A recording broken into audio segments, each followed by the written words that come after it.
My name's Olivia. I'm 20 years old and I work at a Walmart near a small town called Jackson in Alabama. Since I don't go to school full-time, my boss often puts me on overnight shifts.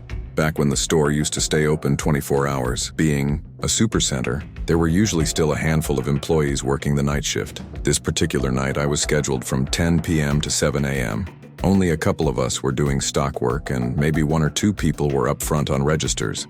Our store sits out in the countryside, so it's not like we get a lot of foot traffic at that hour, but it's perfect for restocking.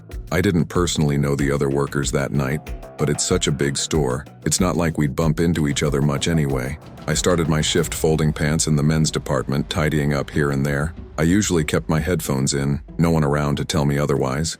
Around 11:30 p.m., a customer wandered into the jeans section. Not too unusual, people still trickled in to finish late-night shopping until midnight. He asked if we had a different waist size in the jeans he was holding. I told him, "Sorry, whatever's on the rack is all we've got." He thanked me and turned to walk away. As he stood by the rack to put the jeans back, we accidentally made eye contact. It was awkward. He walked off and I got back to work.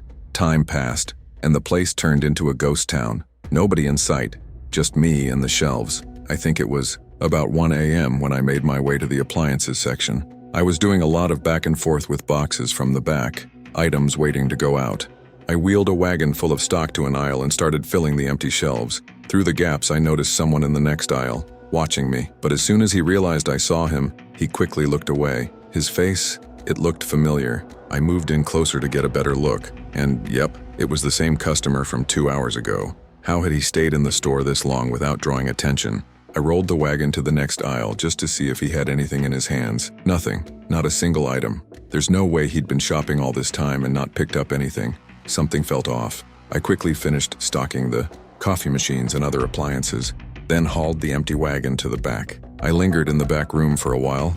Honestly, I was starting to feel like he'd been watching me longer than I realized. I hung out in the employee lounge for a bit, playing on my phone, trying to shake the unease. After a while, I figured I should get back to work. I decided to move over to grocery just to be in a different part of the store. I went into the dairy cooler and started loading crates with milk, yogurt, all that. It took a while since I had to check all the expiration dates. Over the constant hum of the huge refrigerators, I suddenly heard the door to the cooler slam open. There happened to be a gap in one of the pallet stacks, just big enough to see through, and I peeked toward the door, and it was that same customer. I immediately scrambled under one of the metal shelves, pulling a big box full of egg cartons in front of me. I wasn't worried about making noise. The refrigerators were loud enough to drown out just about anything. Now, if you're wondering why I went straight to hiding, well, by then I was sure this guy had been hanging around the store watching me. But seeing him in the employee-only section, and then walking into the dairy cooler, that's when I knew something was seriously wrong. So I crouched behind that box, head down,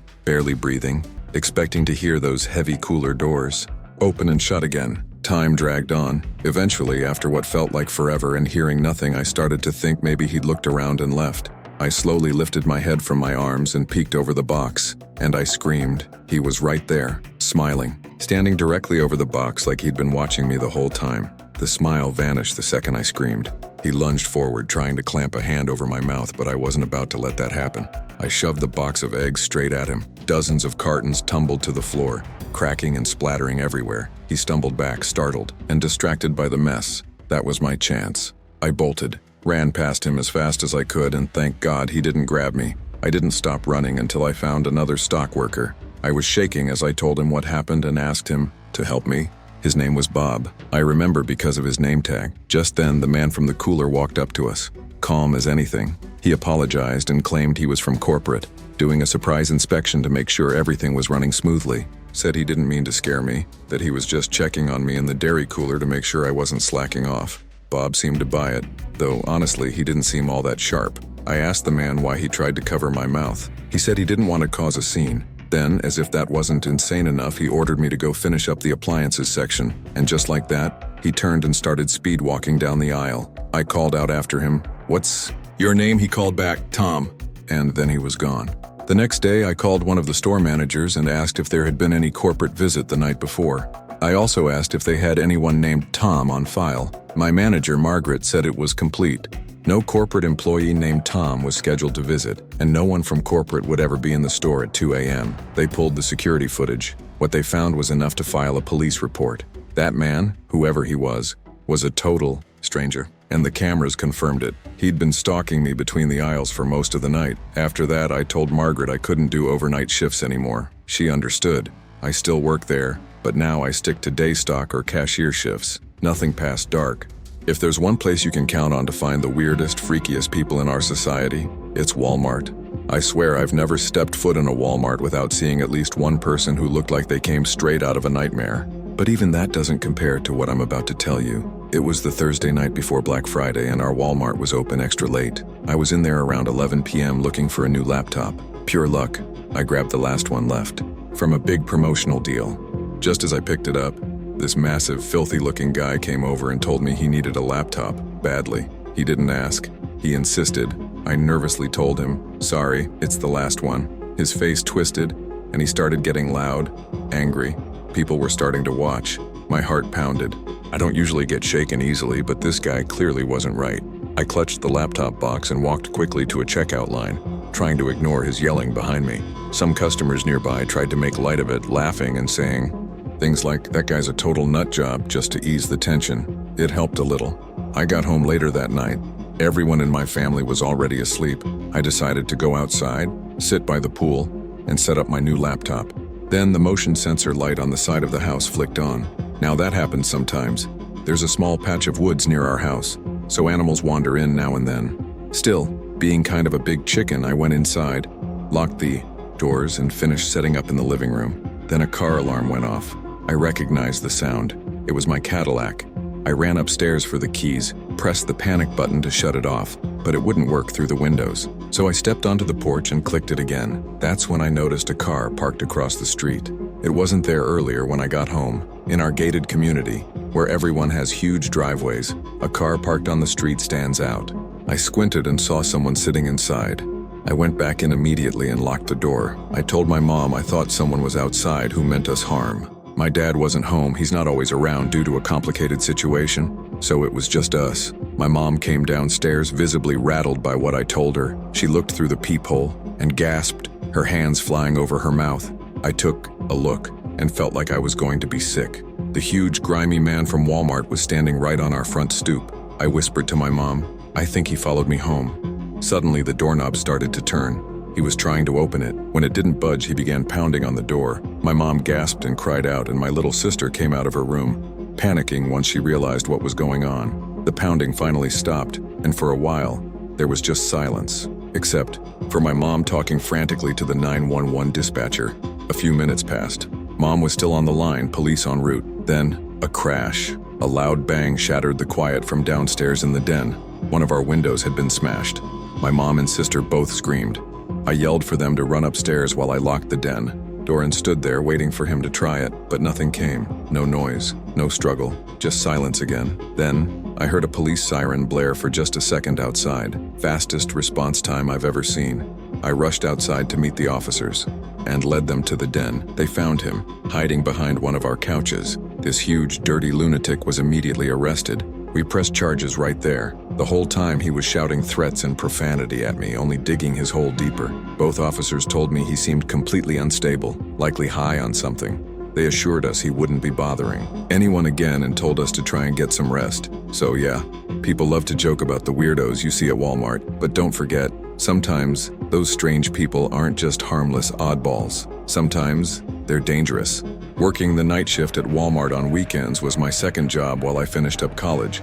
I needed every dollar I could get to pay off my loans, so I took what I could. I didn't deal with customers, just warehouse work, signing for deliveries, and stocking shelves after hours. Typical shifts ran from 11 to 7 or sometimes 12 to 7, July 9th, 2015. A Thursday night, a date I've never been able to shake. I was halfway through my shift in the electronics section when, out of the corner of my eye, I saw someone walk past the end of the aisle. Normally, I wouldn't think twice about it, but here's the thing. There were only 2 other workers in the building that night, Alvin and Baco, and we'd all clocked in at the same time wearing the same staff shirts. But the figure I saw, they were dressed entirely in black, so I walked to the end of the aisle and peeked around the corner. No one. I called out for Alvin and Baco. No response. Weird, but I shook it off and went back to stocking. I'd been holding in a pee for a while and told myself I'd finish this aisle before heading to the bathroom. Seconds later, bang, A huge crash a few aisles down startled the hell out of me. I rushed over to find a bike had fallen off its hook. The hook itself was fine, still solid on the wall. It would have taken effort to knock that thing down. Hung the bike back up, now more suspicious than ever, and began walking the aisles, trying to get a sense of what was going on. I reached the last aisle at the back, the one with paper goods and cleaning supplies. That's when I heard it, a freakish sound, the kind of laugh that doesn't sound quite human. It came from the next aisle over. I took a few quick steps back to that aisle and my heart dropped. There at the far end stood a man in all black. He had his back to me, but his head was turned just enough so that I could see half his face. Then he bolted, not toward me, but down the aisle to the side. I heard his footsteps pounding on the floor, echoing around me, along with that same twisted laughter. It felt like he was circling me. I had a choice, chase him, or go find the others. I chose the latter. Still hearing the footsteps and laughter, I found Alvin over in the women's department and told him someone was in the building who definitely shouldn't be. I described the man in black and asked Alvin to warn Baco if he saw him. We didn't have walkie-talkies, so we were stuck relaying things in person. But at that point, I couldn't wait any longer. I had to pee. I sprinted to the employee bathroom in the warehouse section. I set up a little toilet paper nest on the seat in one of the stalls. Yeah, I'm that kind of person, and sat down. A few seconds later, the bathroom door opened and closed. With only 3 or 4 people in the whole building, I called out, "Who's that?" No reply. That same horrific laughter filled the bathroom. Then, I saw movement through the crack in the stall door. Someone was standing there, closer, until all I could see through that narrow gap was an eye. Then came the whispering, unintelligible, eerie, but the way it bounced off the tile walls made it so much worse. I froze. That's when I remembered I had Alvin's number saved. I pulled out my phone and dialed him immediately. I spoke loudly on purpose, practically yelling that I needed help in the bathroom. While I was still on the line with Alvin, I watched the man outside the stall finally back away, then bolt out the door. Alvin arrived within 30 seconds. He said he didn't see anyone on his way there. We didn't have any security working overnight and we couldn't check cameras ourselves. I stuck close to Alvin for the rest of the shift, helping wherever he worked. At that point, safety in numbers was the only thing that made sense. I texted my boss that night. When I woke up around 3 p.m. the next day, I had a reply. He said all. The security camera feeds had returned static for the night. No footage at all. He hadn't authorized anyone to mess with the cameras. Reading that gave me chills. He believed me. He thought it might have been related to whatever had happened with the cameras. But without footage, there was nothing to prove trespassing, or even that someone broke in. It was all way above my pay grade anyway. That night was the only shift I ever worked where something truly unexplainable happened. Still gives me goosebumps. That was another true story. But in the world of horror, truth is often stranger than fiction. If you're still watching, you're one of the brave ones. Most don't make it this far. Before you go, check behind you. Not everything that follows you makes a sound. Subscribe to Horror Stories and hit the bell because the next horror stories drop soon. And remember, the scariest stories are the ones that actually happened. Stay scared. Stay safe. We'll see you in the dark.